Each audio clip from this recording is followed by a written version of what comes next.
तर विदर्भ म्हटलं की आपल्याला दिसतात तिथली हार्ड वर्किंग माणसं.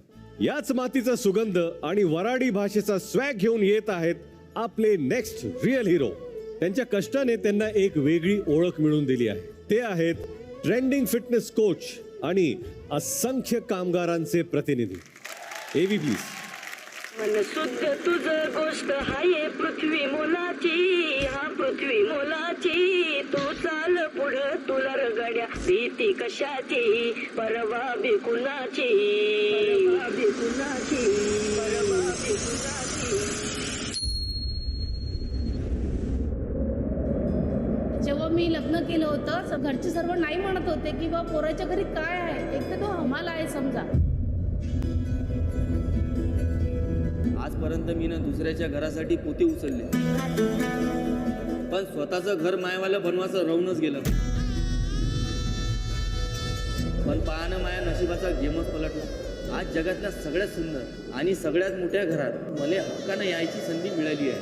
आता मायवाली सगळी ताकद तुम्हाला तिथं दिसत. अरे ओळखलं का मले? तर मी अमरावतीचा देशी बिल्डर रोशन भजनकर. बिग बॉसच्या घरात तर तुम्ही लय बॉडी बिल्डर पाहिले असा, पण मी त्याच्यासारखा नाही आहे. मायवाली बॉडी तर म्हणजे एकदम स्टील बॉडी, आणि हे मेहनत करून बॉडी तयार केलेली आहे, ट्रेडमिलवर पडून नाही. तर माया गावातल्या मंदिराच्या पायऱ्या चढून मी हे बॉडी बनवली आहे. दिवसाले शेकडो पोते वाहून मी हे बॉडी बनवलेली आहे. माया गावातल्या मातीचा खरा खुराक आणि हे आपल्या गावातली शुद्ध हवा खाऊन हे बॉडी बनवलेली आहे भाऊ. तसं तर मला बॉडी दाखवायचा शौक नाही, पण आता सारे लोक माया मेहनतीवर प्रेम करून राहिले, म्हणून मी हे फिजिक त्याच्यासाठी शो करून राहिले. आता एवढ्या लोकांनी मला आपला आयकॉन बनवलेला आहे, तेव्हा मी त्यांच्यासाठी तिथे येऊन राहिलो बिग बॉसच्या घरात. अगदी महाराष्ट्रभर भारतभर लोकांचे मनच नाही तर बक्षीस पण जिंकले.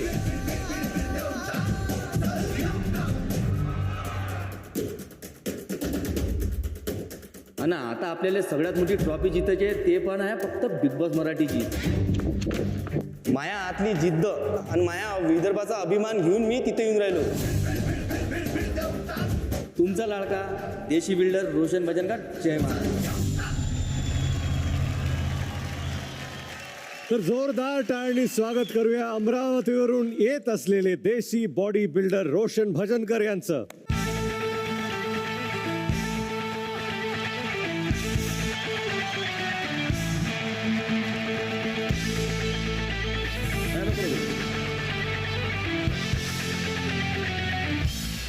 तुम्हाला सांगतो रोशन, हे सगळं पाहून ना मेहनत आणि नशीब याचं कोलॅबरेशन काय असतं ते आत्ता मला दिसतं इथे.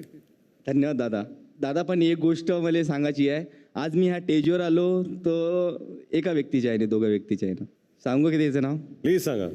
कारण की ही माझी गौरी आणि ही माझी मुलगी लायनी राशी, त्या दोघीच्या आहे ना आलो. एक टाईम अशी गोष्ट होती, मी वर्कआउट करायला गेलो जिममध्ये आणि घरी आलो आणि माझी आई आणि माझी पोरगी अशी टी व्ही पाहून राहिले होते. आणि त्या टाईमले म्हणे माझी पोरगी आईले, आई म्हणे आपले बाबा असे टी व्हीवर कधी दिसणार म्हणे. माय म्हणे आपण गरीब आहे म्हणे, कुठंच दिसू म्हणे आपण टी व्ही गिव्हीवर म्हणे. ते गोष्ट मला रुतली. मी नेमकंच तेव्हा आलो घरी आणि मी ही गोष्ट ऐकली आणि माझी पोरगी माझ्याजवळ आली. मला म्हणते बाबा तुम्ही एक दिवस कधीच असाल म्हणे टी व्हीवर. मी म्हटलं आपण कधी जाऊ टी व्हीवर. म्हटलं ठीक आहे जाईनच. म्हटलं टी व्हीवर एक दिवस जाऊनच दाखवीन म्हटलं. तेव्हापासून जिद्द पकडली आणि आज मी त्याच्यासमोर टी व्हीवर आहे. मला फक्त एकच वेळा सांगायचं त्याला, गौरी पाय मी ते बाबा टी व्हीवर आहे आणि आई एक गरीबाचाच पोरगा इथं आहे. वा वा वा, नीट बघा. तुमचं सगळं परिवार तुम्हाला पाहतोय, बिलकुल तुमचं गाव पाहतोय, अख्खा महाराष्ट्र तुम्हाला पाहतोय. तुम्ही आज इथे नॅशनल टी व्हीवरती आलेला आहात बिग बॉसचा हा खेळ खेळण्यासाठी. बिंदास. आणि तिनं मला एक सांगितलं होतं, बाबा तुम्ही जा आणि तिथून मला ती ट्रॉफी आणून पाहिजे. आज त्या घरातून मी जेव्हा पाऊल बाहेर टाकला, दुसऱ्या घरात आलो, तर इथून मी खाली येत जाणार नाही, इथून ट्रॉफी घेऊनच जाणार. तीच जिद्द तुमच्याबरोबर सदैव असावी अशी आमची प्रार्थना आहे.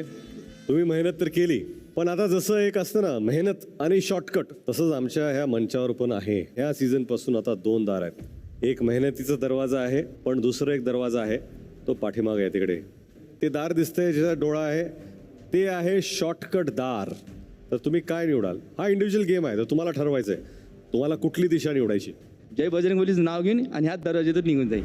चला तुमची मेहनत मी आता इथूनच सुरू करतो. घेऊन या.